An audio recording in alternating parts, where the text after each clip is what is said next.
एक बार की बात है, एक बहुत ही खूबसूरत रियासत में दुनिया की सबसे हसीन राजकुमारी मार्सेला रहती थी। एक दिन जब वो सुबह की सैर से लौटकर महल पहुंची, तो उसने दरबार में एक अजीब ऐलान सुना। उसके पिता राजा दरबार में सब वजीरों के सामने कह रहे थे, मैं अपनी बेटी शहजादी मार्सेला की शादी अपने दोस्त बल्टन बादशाह के बेटे से करने का ऐलान करता हूँ। राजकुमारी यह सुनकर हैरान रह गई। हुजूर, मैं किसी ऐसे शख्स से शादी कैसे कर सकती हूँ जिसे मैं जानती भी नहीं। ये तुम्हारी माँ की आखिरी ख्वाहिश थी कि जैसे ही तुम 18 साल की हो जाओ तुम्हारी शादी कर दी जाए। मार्सेला ने गहरी सांस ली और मन में सोचा कि वो ऐसी शर्तें रखेगी जो कोई पूरी नहीं कर सकेगा।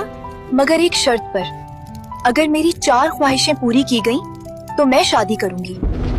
राजा ने कहा, कौन सी इच्छाएं? मुझे 4 जोड़े बनवा दें। पहला जोड़ा सूरज जैसा सुनहरी, दूसरा चांद जैसा चांदी सा, तीसरा सितारों जैसा चमकदार, और एक लिबास पा जो जंगल की 1000 चीजों से बने। राजा ने तुरंत हुक्म दिया। बुनकरों को बुलाया गया, सिपाही भेजे गए। राजकुमारी को यकीन था कि कोई भी ये काम पूरा नहीं कर पाएगा, लेकिन कुछ ही दिनों में जादू की तरह सब तैयार हो गया। सूरज जैसा लिबास, चांद जैसी पोशाक, सितारों जैसी चमकदार कमीज और एक जादुई कपड़ा जो गिरे हुए पत्तों, टहनियों और पंखों से बना था। ये सारे कपड़े एक जादुई अखरोट में रखे गए जो इन्हें अपने अंदर सुरक्षित रख सकता था। राजा मुस्कुराए और बोले, मेरी बेटी, तुम्हारी सब ख्वाहिशें पूरी हो गईं। अब शादी कल ही होगी।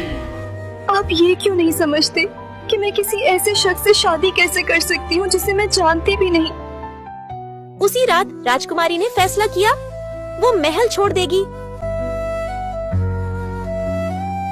अब्बा हुजूर, मुझे माफ कीजिएगा, लेकिन एक दिन आप जरूर समझ जाएंगे।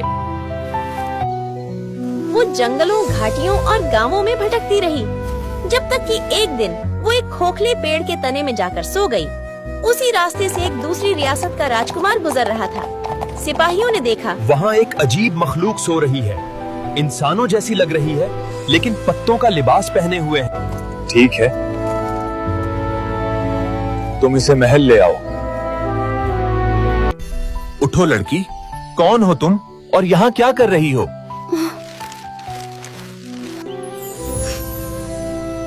मैं एक बेसहारा लड़की हूँ, मेरा कोई घर नहीं है। सिपाहियों ने कहा, हमारे साथ चलो, महल में तुम्हें काम मिल जाएगा। इस तरह राजकुमारी महल पहुंची। उसे सीढ़ियों के नीचे एक छोटा सा कमरा मिला और वो रसोई में मददगार के रूप में काम करने लगी। कई महीने बीत गए। फिर एक दिन राजकुमार ने एक भव्य दावत रखी। जब सारे इंतजाम पूरे हो गए, राजकुमारी ने रसोइये से कहा, जनाब, सब काम खत्म हो गया है। क्या मैं कुछ देर के लिए महल की रौनक दिखाऊं? ठीक है, तुम जाओ, लेकिन आधे घंटे में वापस आ जाना। शुक्रिया जनाब, मैं वापस आऊंगी और सारी राख साफ कर दूंगी।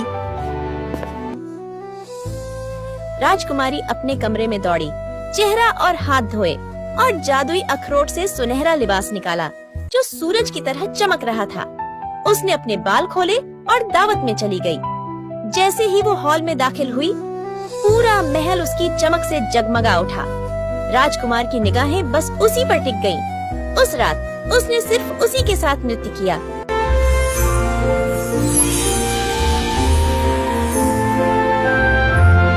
जब आधा घंटा बीत गया, राजकुमारी बोली, जनाब, मुझे जाना होगा। राजकुमार ने कहा, रुको, मगर वो भीड़ में गुम हो गई। वो भागकर अपने कमरे में गई, रसोई वाली लड़की का कपड़ा पहना और फिर अपने चेहरे पर राख लगा ली। फिर चुपचाप रसोई किचन में वापस आ गई। मैं वापस आ गई हूँ जनाब। क्या मैं अब किचन की राख साफ कर दूं? तुम पहले राजकुमार के लिए सूप बना दो। वो इंतजार कर रहे। जी, मैं अभी सूप बनाती हूँ।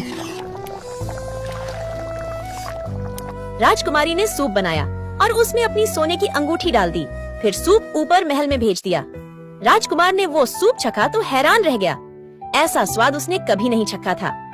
फिर उसे प्याले में एक अंगूठी दिखी। ये किसकी है? राजकुमार ने तुरंत बावर्ची को बुलाया। क्या ये सूप तुमने बनाया? जी हजूर, किचन की जिम्मेदारी मेरी है। लेकिन ये जायका तुम्हारा नहीं लगता।